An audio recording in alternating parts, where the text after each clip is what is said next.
Hello friends नमस्कार जय जगन्नाथ। आपण मैंने तो सब बेले चाउल खीरी बनाउछंती किंतु आमे आज बनेबा एक नुआ प्रकार खीरी जहाँकि बिना चाउल रे बनेबा बहुत सहज कम समय मध्ये बनिजिवो कम सामग्री बनिजिवो ठाकुर के पाखरे मध्ये भोग लगे पारिबे। आगो आसुची रथयात्रा को आखिर रखी चलନ୍ତୁ प्रिपेयर करबा आज रही खीरी रेसिपी। आपण मानते देखि जानि परथबे खीरी केते डेलीशियस क्रीमी देखा जाउची। याको बने पे देखो एठी मने एजी गोटे बाउल एथि दे देबा गोटे कप आटा गोटे पेंच लूण गोटे चामच देदेबा घी और सब जिन को भल भाव गोली नवा गोड़ी सारा पर अल्प टिके पानी दे गोटे सॉफ्ट डो बनइबा जमती रुटी बनवाई अटा करती से प्रकार आपण मैंने चाहिए पानी जगह क्षीर को ऐड करेंगे।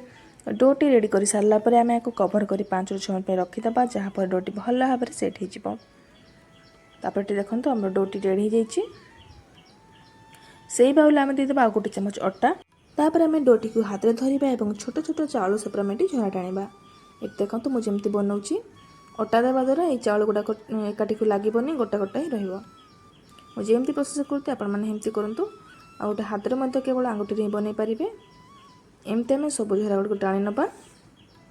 ये देखो मुझे सब गुड़ा टाणी नहीं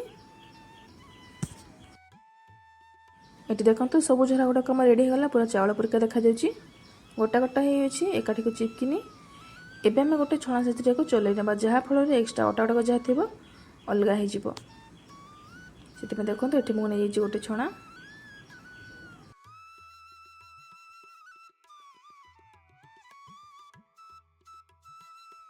ये देखो अटा गुड़ाक अलग होगा केते गोटा गोटा देखा जदि अटा गुड़ाक लगी फ्राए कला समय अटा गुड़ाक पड़ज। एबे आम गैस ऑन कर गोटे पातिला बसई नवा एथिरे ऐड कर 2 चामच घी कि तेल जदि आपण ठाकुर पाखे भोग लगे घी ऐड करेंगे। तापर घी गरम होगा आम जो बन रखी झर ताक ऐड करदे गैस फ्लेम को लो रखिक भाजवा 2 ରୁ 3 मिनट भाजवा देखिए बढ़िया भाव भाजी हो। ये देखो आम झर गुड़ा भाजी हो पूरा कलर गोल्डन ब्राउन हो गलानी। एथिरे आम क्षीर को ऐड करदे क्षीर को आगु गरम कर रखी नहीं प्राय 1 लिटर पाखापाखि क्षीर मुझे ऐड करुच्ची। क्षीर को ऐड कर सारा यहाँ भल भाव गोल नवा और गोटे पिंच लुण को देदेबा आगर डोरी लुण देते केवल क्षीर टेस्ट को बालांस करने अल्प टिके गोटे पिंच लुण देदेबा।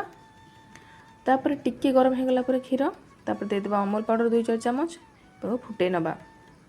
गैस फ्लेम को हाई रखिक आम यहाँ एमती 5 ରୁ 6 मिनट फुटेबा 5 ରୁ 6 मिनट फुटीगला भल भाव में आम जो झरा गुटाक सीझी जापर एमें देदेबा स्वाद अनुसार चीनी आपण मानक जिते मीठा खावा पसंद लगे से हिसाब से चीनी को ऐड करेंगे।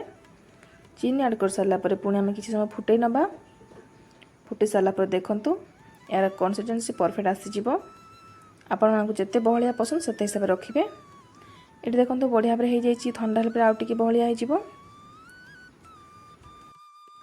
एबे आम देदेबा ए गोटे चामच गुजराती और चीनी को मुझे गुंड करने मिसिकी देदेबा गोटे चामच भल बास्ना आसो। गैस फ्लेम कप करना तापर आम देदेबा काजू और किशमिश को घी भाजी नहीं ऐड करदे।